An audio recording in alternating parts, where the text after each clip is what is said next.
Hello everyone! Welcome to Ino. So, ibang klaseng tutorial muna yung gagawin natin. Kasi yung friend ko, si Kuya B-Boy, nagpapaturo kung paano mag-edit using Adobe Premiere Pro. So, ang ginawa ko, nag-record na ako kanina kung paano mag-edit. And then, nung nire-review ko na yung video na isa-send ko sa kanya, para naisip ko, i-upload ko rin kaya to sa YouTube, ano? Para dun sa mga gustong matuto ng Adobe Premiere or yung simpleng pag-edit ng video, makatulong din. After nito, let's start na dun sa tutorial. So, let's go. Okay, Kuya B-Boy. Ang first step pag nag-edit sa Adobe Premiere, una syempre, buksan natin yung Adobe Premiere. Medyo matagal lang yung mag-open. So, habang nag-open yan, dapat naka-prepare na yung folder na gagamitin mo. So, sa loob ng folder, dapat nandun na yung mga clip na shoot mo. Yan, ito yung sa akin. Onti lang yan. And then, yung sound o yung music nga gagamitin mo. Nasa isang folder na sila para doon ka lang kukuha. Dito ka lang kukuha ng mga clips and music na gagamitin mo. So kapag bukas na ng Adobe Premiere, ito yung lalabas. New project, open project, new team project, open team project. So new project lang. Pindutin natin yan. Tapos lalagay dyan name. Lalagyan natin lagi ng pangalan para hindi tayo malilito. So trailer lang yung sa akin. Tapos dito sa settings na to, wala ka na ditong iba. Okay mo na lang yan. Yan. So, pag nag-open na, kapag first timer, syempre nakaka-overwhelm. No? Makikita mo ang daming settings. Pero, ang mahalaga lang dito is yung timeline, ito, yung tools, ito kasi gagamitin mo pang edit, tapos itong program. Dito kasi lalabas yung video clip natin. So, paano ba mag-import ng mga video? Open natin yung folder, ito, trailer. Pag i-import, madali lang, idadrag mo lang sila dito sa timeline. Kunwari, ito, video. Click mo siya, drag, then copy, nakalagay, di ba copy? I-release mo lang dyan. Yan, import file. So, same with pictures, ganun lang din. I-drag mo lang siya dito sa timeline. So, kapag video, may kita mo color blue. Kapag pictures naman, parang pink ata yan. Paano mo siya i-play? So, nakikita mo itong line na to. Meron ditong line i-drag ko yan. So, yung line na yan, indication yan kung ano yung lalabas dito sa program. So, pag play, space bar. Kung nasan yung line, dun siya mag-start mag-play. So, lagyan natin sa pinaka-unahan. Tapos, hit space bar para mag-play.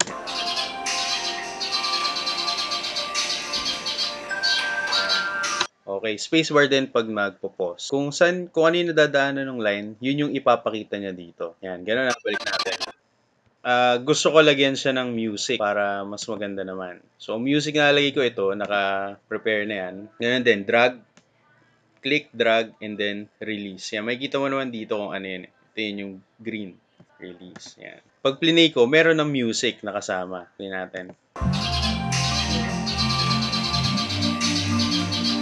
Pause muna natin. Parang maingay, no? Sorry. Ida-drag ko muna to. Tanggalin ko muna yung music. Pag pinakinggan mo yung video, meron na siyang sound. Di ba? Ang gusto ko, tatanggalin ko yung sound na yun. So, madali lang yan. Click mo to, tapos right click, audio gain. Yan. Pwede mo siyang hinaan. Kunwari, -10. Okay. Humina, di ba? Pero pag gusto mo totally walang music, siguro -50. Okay. Play natin. Yan. So, after yan, lalagyan ko siya ng music. Yan. Drag, play mo dito. Tapos, hit play.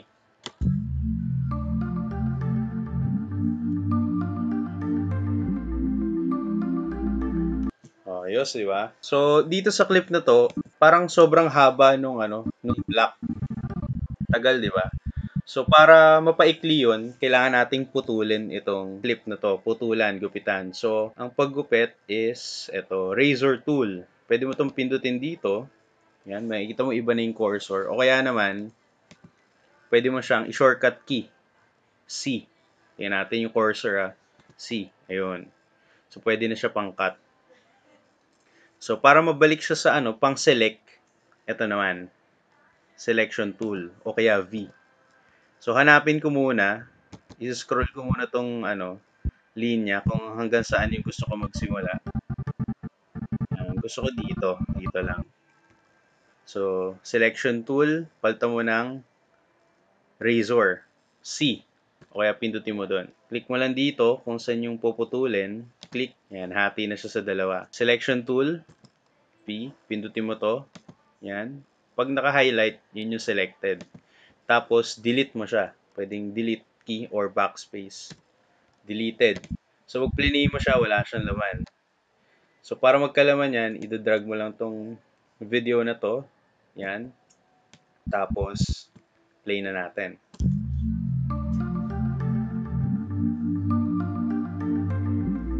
Ayos, di ba? Gusto ko bawasan dito sa dulo. So, ganun din yung gagawin natin. Hanapin mo muna kung hanggang saan mo gusto bawasan. Gusto ko hanggang dito. Naka-selection tool tayo. Papalitan natin ng razor tool. C. Putulin natin dito. Select mo yung gusto mo tanggalin. Delete. Okay.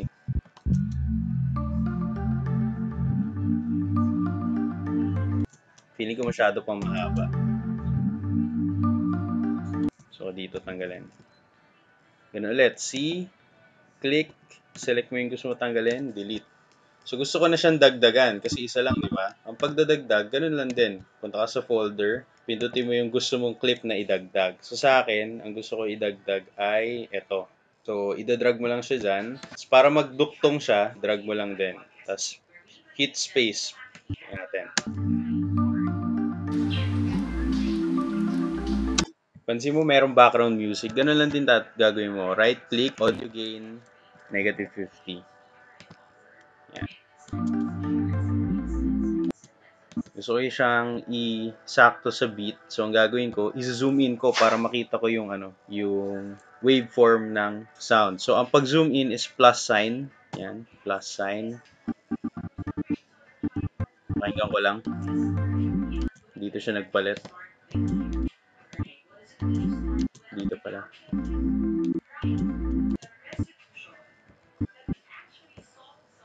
Yan, drag lang natin to.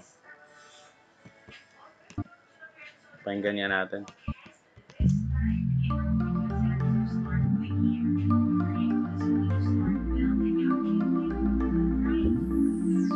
Yan. So, ganun lang yung pagdagdag ng clip para magsunod-sunod. So, sa akin, mapansin ko dito nag-block siya. Ayan, natakpan siya ng dahon. So, diyan ko siya papalitan. Diyan ko siya, dadagdagan na isa pang clip. So, ika-cut ko yan para dito na siya matapos. Cut. Tapos, select, delete. Hanapin ko yung susunod. Ayan. So, hindi ko makita, pero itong clip na lang yung gagamitin natin. Play na natin. So, hahanap ako ng kung pwede ko iduktong dito sa natapos. Ito yung natapos. Iduduktong ko siya dito. Ayan. Dito ko siya ikakat. Malamang hindi ito smooth, pero subukan na natin. Zoom in, zoom out. Ididikit ko siya, tapos pakinggan natin. Tanggalin ko muna yung sound. 50. Play natin.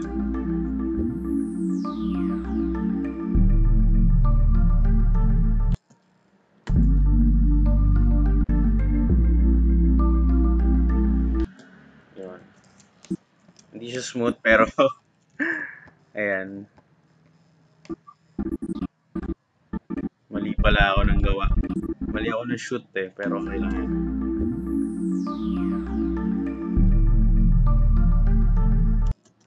Yan. So, tanggalin ulit dito.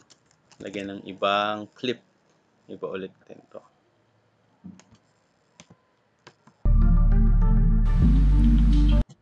Tanggalin ng music.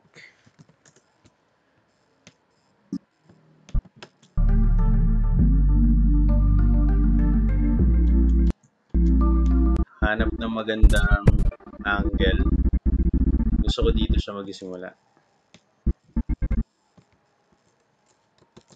Yan. So, C. Tanggalin yung...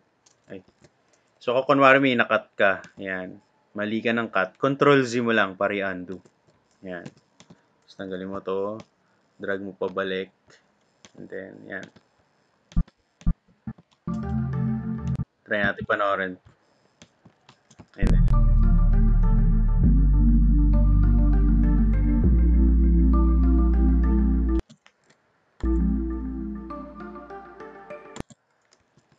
Tanggalin ko dito.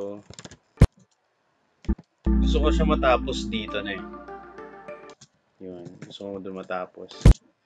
So, ikakat ko na yung music. C. Tanggal ko dyan. Click ko yung gusto ko tanggalin. Delete. And then, yan. Gusto ko lagyan ng transition para mag-fade out siya. So, click mo lang yung dulo. Yung dulo ng clip. Tapos, right-click.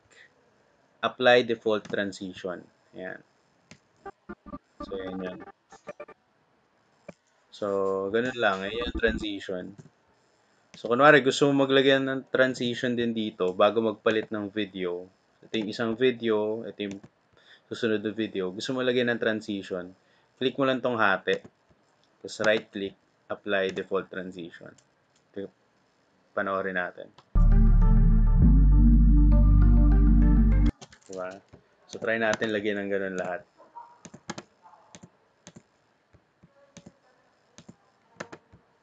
Ayan.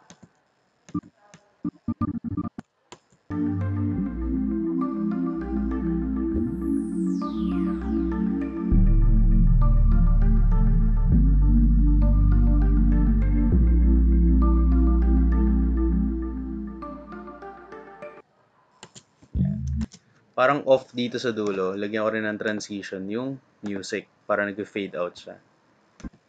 Dito ang pangit. Tanggalin ko yung transition. Dito maganda. Dito okay lang din. Yan. So, try natin panoorin.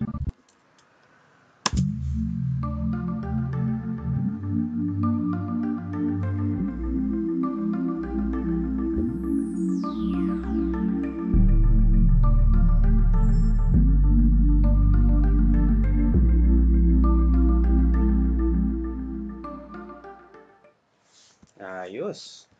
So, yun. Ganun mag-cut and paste ng mga videos. So, kung gusto mo lagyan ng text, ibang tutorial na yan. Huwag ka muna mag-ano. Ganyan muna. Cut and paste na music. Fade in, fade out. Yan. Lagay ng transition. And then, kapag i-export mo na, yung gagawin mo na siyang video, i-click mo, ito, yung timeline. Make sure na, ayan yung nakaklick. Yan, yung kulay blue. Tapos, file, and then, export. Pag-export media, hintayin lang natin mag-load. Yan. Dito, ang mga pipindutin mo lang dito ay itong format. Dapat H.264. Okay yan. Tapos preset dapat, ayan. Ito na yung ginagamit ko sa dulo. Yung YouTube 480. Pero, pag nag-upload ako ito, YouTube 1080. Yun. YouTube 1080. Pangalan, pindutin mo to para madali mo siya makita pag nag-export. Trailer ng halaman. Yan. Save. Tapos, ito you don't have to click yung use maximum render quality kasi nakaset ka na ng 1080p. So, yan, pwede mo siya i-play ulit dito kung gusto mo panoorin. Yan. Tapos, export mo na. Pindutin mo na yung export. Pag pinindot yan, continue na yung exporting niya. So, yun lang. Export. Ayan, makikita mo dito yung size, 37 MB. Tapos, you're good to go.